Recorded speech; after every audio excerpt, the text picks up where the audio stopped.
darlings. I hope you're doing very well. Welcome to a new episode of Don't Hold Me Back, the first podcast created with and for people with learning disabilities. My name is Jules de Bellis. I use they, them pronouns, and I will be your host. In today's episode, we're going to talk about learning disability nurses. Who are they? Who do they support? Where can you find them? And all that jazz. But for today's episode, as usual, I'm not going to be alone. Today with me, I have an LD nurse and an expert by experience. So please welcome Ruth and James. Hello. Hello. Hi, how are you doing? Fine, thank you. Thank you for joining me today. So James is our expert by experience and Ruth is our LD nurse for today's episode. So would you like, James, to introduce yourself, explain who you are, why are you an expert by experience here at Elfrida? Hi, my name is James. I've been an expert by experience now for 3 years, and I really enjoy meeting people and getting out and doing things. And it's good to ask you some questions to Ruth. Amazing. Thank you, James. Ruth, would you like to introduce yourself? Yes, so hello, my name is Ruth Weatherall. I am an acute learning disability liaison nurse and I work in a hospital trust in North London, which is well known to the Elfrida Society. So I'm here to talk about what I do and what my fellow learning disability nurses do. Ruth, who's an LD nurse at the hospitals?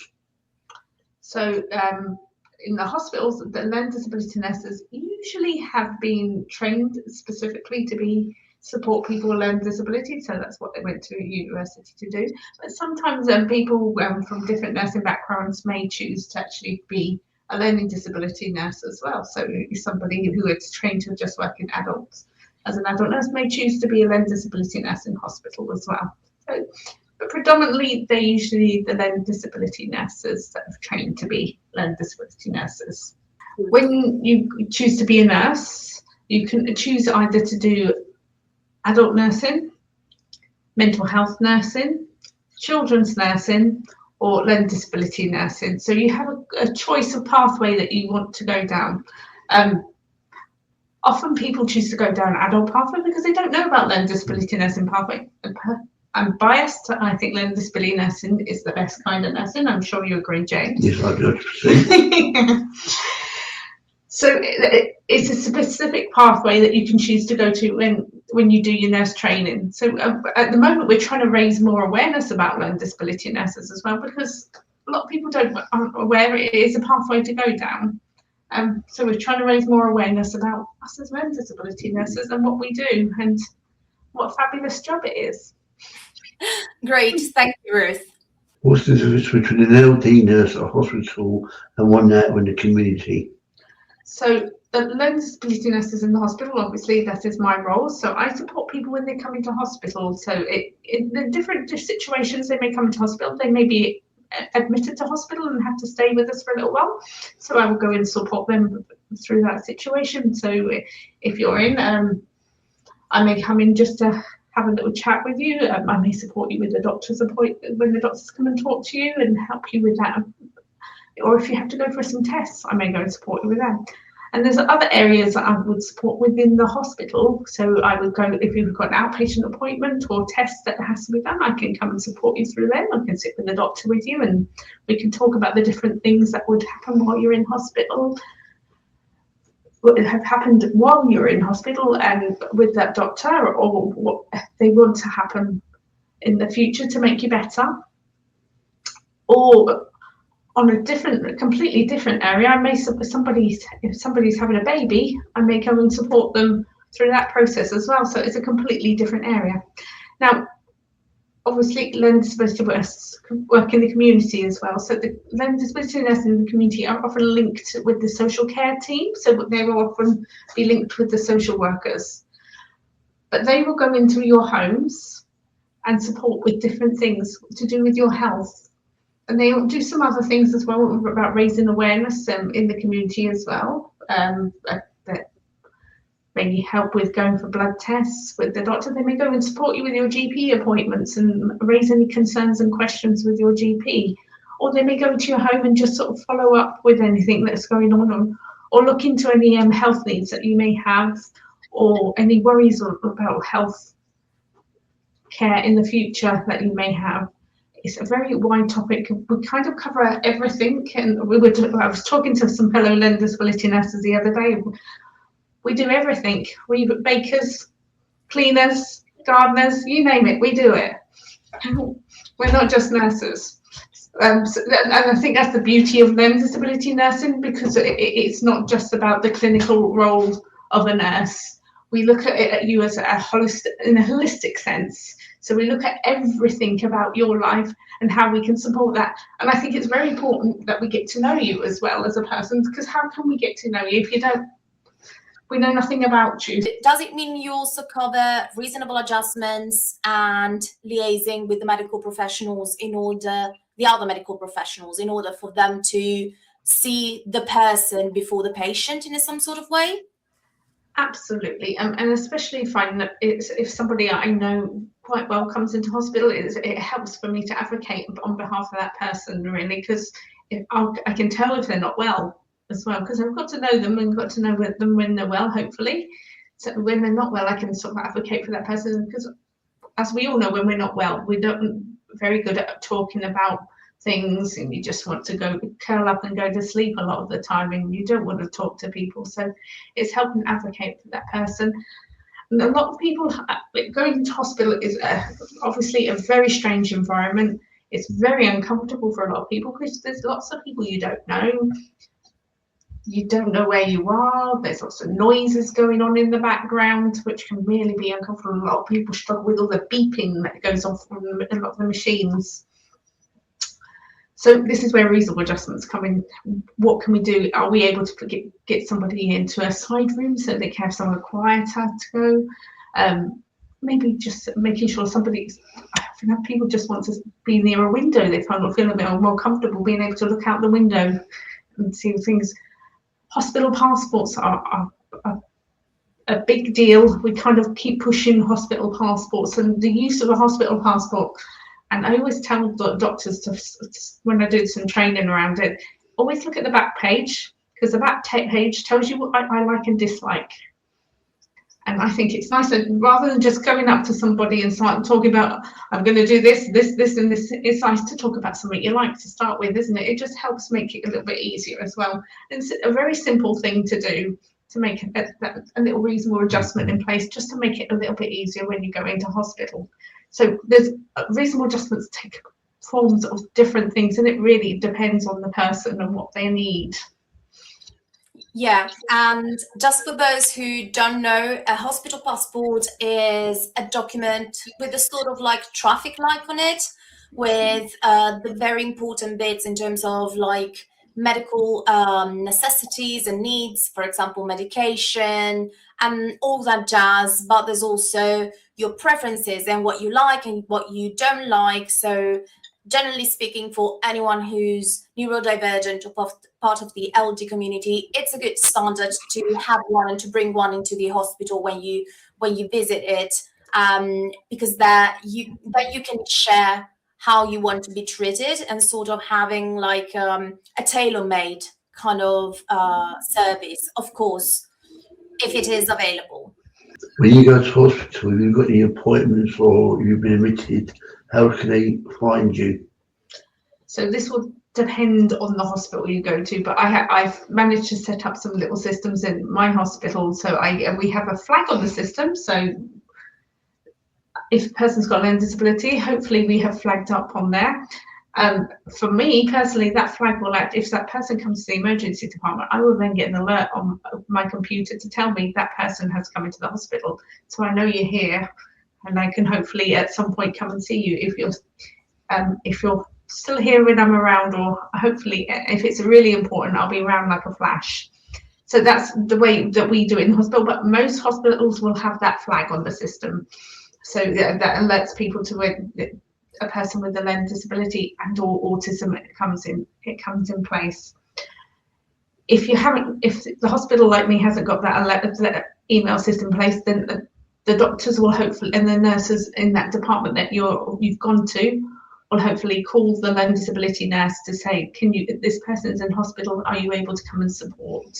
Yeah, and it also happens that sometimes people that are out of hospitals, so for example, family carers or advocates, just as me, make referrals to LD nurses. So for example, it happens sometimes that I'm unable to support a service user for a specific appointment, and they would still require some level of support. So I would just email Ruth saying, hey, I have this client and they need support. So can you please just do a one-off for this service user? And usually you say yes, based on your availability. So it is really like a teamwork from my point of view.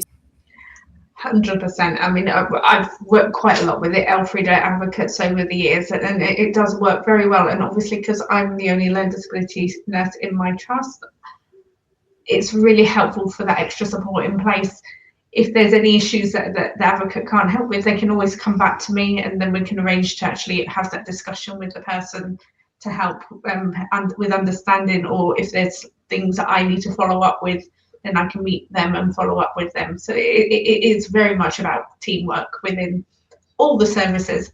And family, we're here just as much for the family as we are for the patient as well, because a lot of the time it's just as stressful for the family, because the family does very much need to advocate for that person, especially if they're not well. So they're kind of their comrade in arms there, just to be standing together, just to help be that voice for that person that's in hospital. What was it like if you go into hospital and, as you say, you get flagged up, but you're not in that day? What would happen? Is there a backup? So ideally, all the doctors and nurses have received some training to support people with learning disabilities in coming to hospital, and I'd hope they will be able to put reasonable adjustments in place and things that you need to do. Be asking, have you got a hospital passport, to get the information that they need. So they should be communicating with the person, any carers, family, any support that extra support that you may need.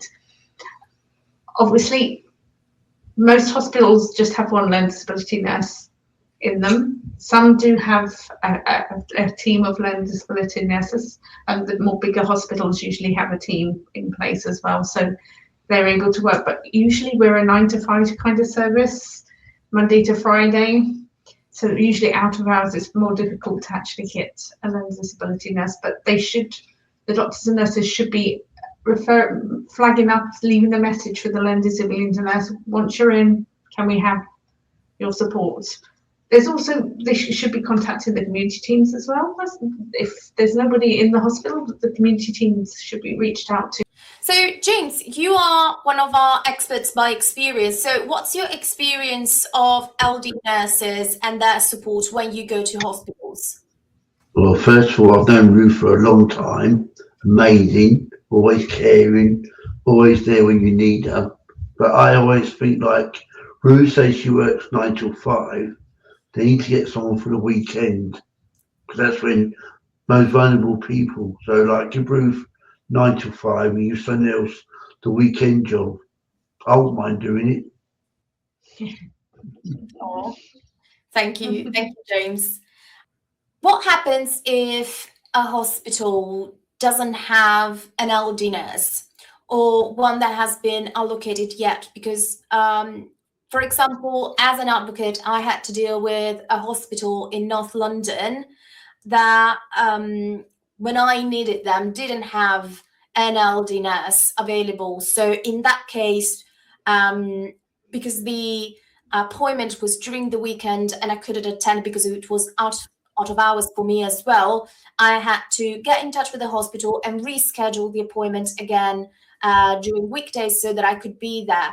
But that was an issue because they didn't have not an available LD nurse, but they didn't have LD nurses whatsoever in that specific period of time. So does it mean that the availability is not uniform across all hospitals in the UK? How does it work? How do you get a job in a hospital as an LD nurse?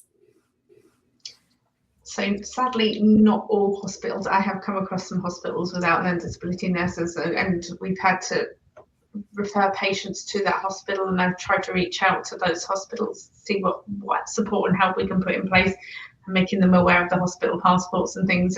And I guess it's relying on those people that support that person to actually make sure that the right information is passed on to that hospital, and make sure they are aware, and make sure they are, because obviously reasonable adjustments are a legal requirement that are the Equality Act, so we have to put those in place. So making sure those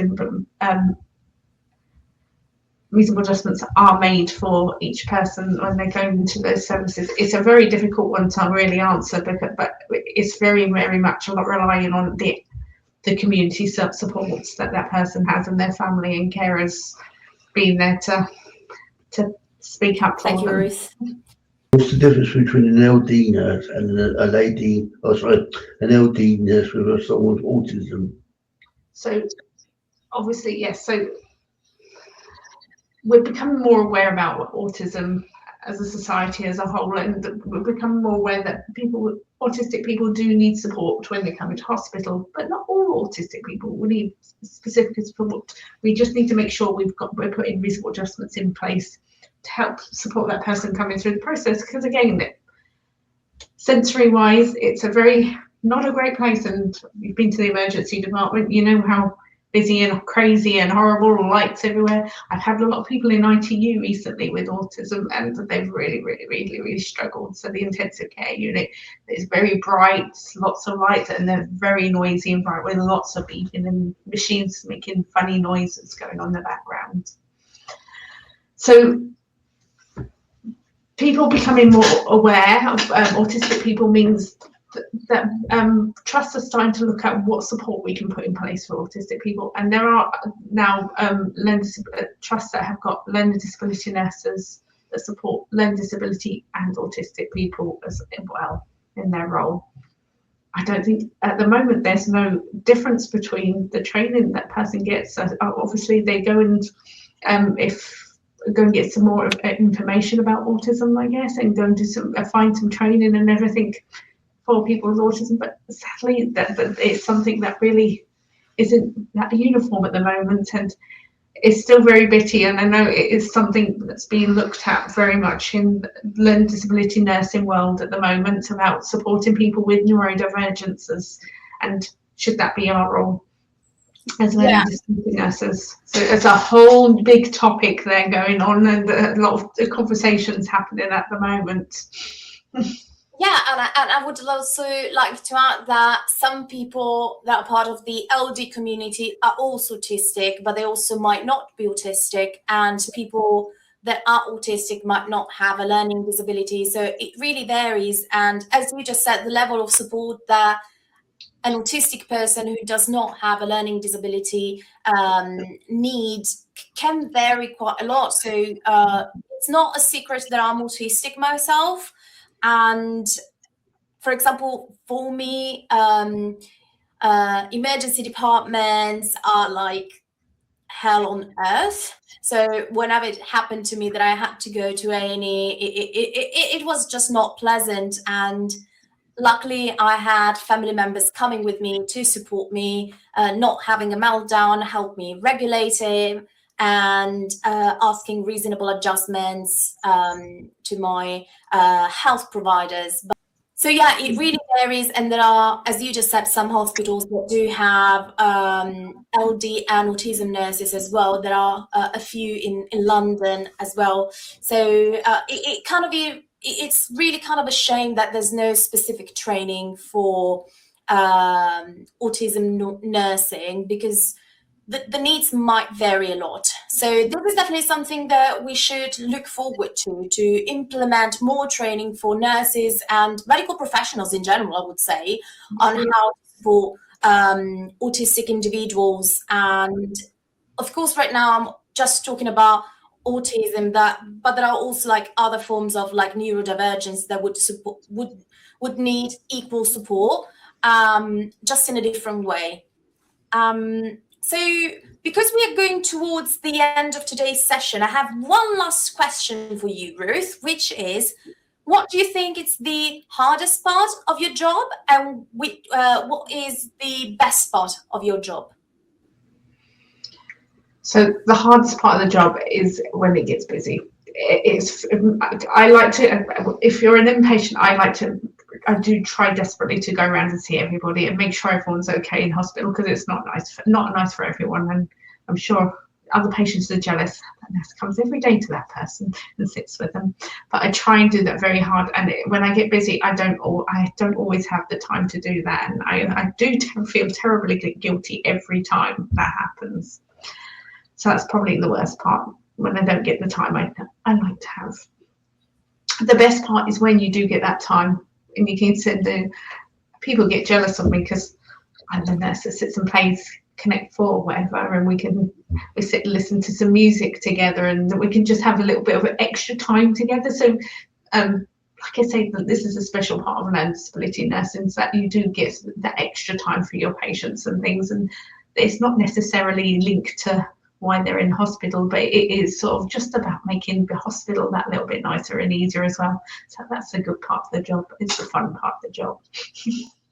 Thank you, Ruth. Okay. Is there anything else that you would like to ask Ruth, or that you would like to share in general? Well, I just think like Ruth, I don't know what to say, because she is an amazing lady. I've seen her many a times when I've not been well, and so you say thank you. And I really think the NHS or the government need to put their foot down and introduce, for bigger hospitals like yourself and Sarah at UCLH, two nurses. They really do, because you're struggling. As you just said, you can't get round to everybody. You're not an octopus. They need to get their money out, employ someone. I'm sorry, because it's not fair. Because if she's not there, we suffer. Mm. Yeah, I When you go to the hospital and you're like deaf and dumb, and they don't know that you have a learning disability or like that, how are they meant to communicate with the nurse? Do you do sign language? A little bit. See, that's good. Some hospitals don't. My sister who died, she was autistic, but they didn't understand her. But you're amazing. You are. Yeah, I quote. Oh, thank you, James.